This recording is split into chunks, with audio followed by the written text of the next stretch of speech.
Wisdom, the final frontier to true knowledge.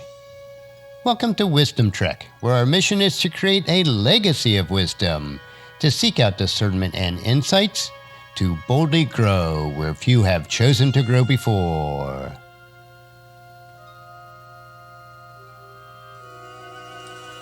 Hello, my friend. I am Guthrie Chamberlain, your captain on our journey to increase wisdom and create a living legacy. Thank you for joining us today as we explore wisdom on our second millennium of podcast. This is day 1431 of our trek, and it is Worldview Wednesday. Creating a biblical worldview is essential to have a proper perspective on today's current events. To establish a biblical worldview, you must have a proper understanding of God and His Word. This week, on our Worldview Wednesday episode, we will begin a new study based on a course I recently completed, taught by Dr. Michael S. Heiser. Our study is titled, Sons and Daughters of God, the Believer's Identity, Calling, and Destiny. Throughout this multi-week course, we will demonstrate that the Old Testament sons of God and holy ones refer to supernatural beings whose Father is God and who work with God to carry out His will, and that His divine family was present before humanity. By fully engaging the biblical texts such as Psalm 82, Psalm 89, and Deuteronomy 32 verses 8 and 9, our study will show that this divine family functions as a template for God's human family. God desires of humans, as His imagers, to participate in His counsel. This study addresses such things as polytheism, the nature of little g gods, and the uniqueness of Yahweh. Within this study, we will apply the insights to the New Testament text and shows how the metaphor of being in God's family informs our sense of identity and mission as believers. Our study today is about biblical foundations, and the first segment we want to look at is God has a divine family. And we'll first look at God's divine family in the Old Testament. The place to begin our journey is to recognize that God has a divine family, and really, God had a divine family before He had a human family. The family terminology that we are going to talk about in the Old Testament is very intentional. It's going to communicate certain ideas about our identity, who we are, our calling, our purpose, and our destiny. And with that, how we'll realize both the fullness of our status, our identity, and fulfill God's purpose in this life to accomplish God's will here on earth. In other words, the divine family is actually going to turn out to be a template for understanding the creation and purpose of the human family. And that's why we're going to start and spend a reasonable amount of time on the idea of God's divine family in the Old Testament. Familiar New Testament language about our membership in God's family came from somewhere, and it has very deep Old Testament roots. God's family did not begin with humans. Humans are grafted into it. Its beginning was divine. So for this reason, we need to start with that particular supernatural family. We're going to talk about the nature of that family.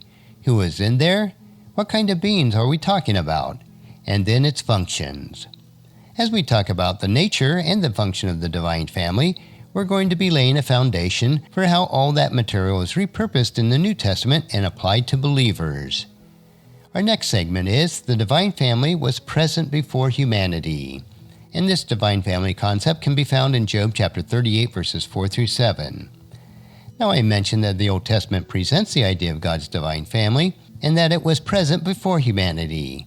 The primary passage is Job chapter 38 verses 4 through 7, and this is the passage where God asked Job, beginning in verse 4, "Where were you when I laid the foundations of the earth?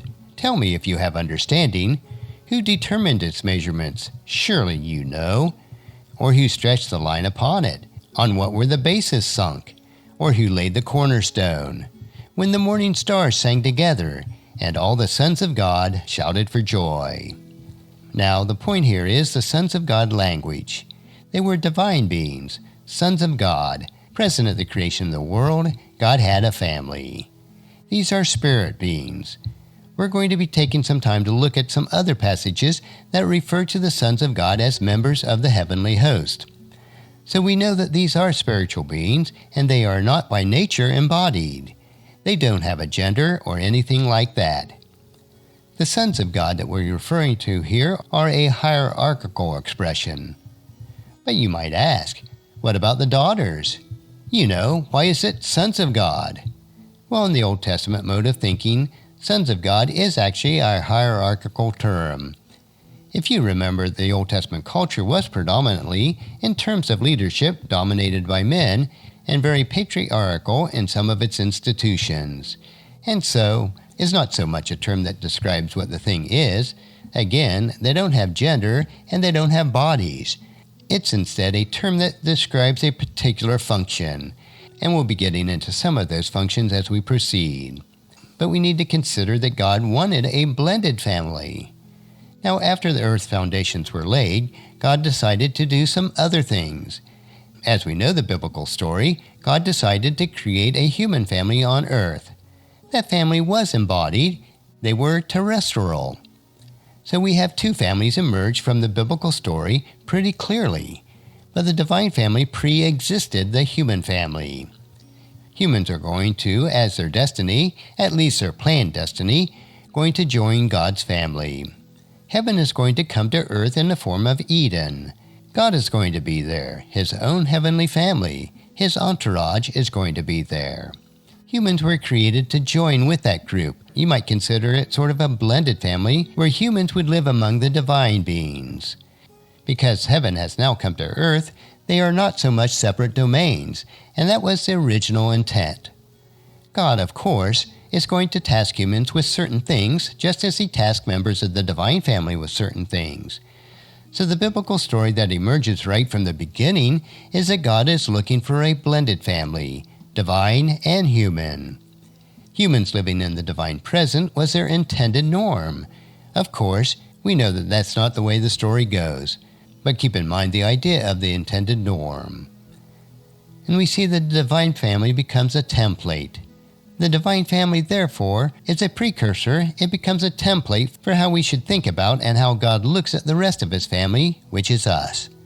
So we're going to learn in subsequent weeks about the divine sons of God in order to understand how the New Testament later talks about our own identity and our calling and our own destiny.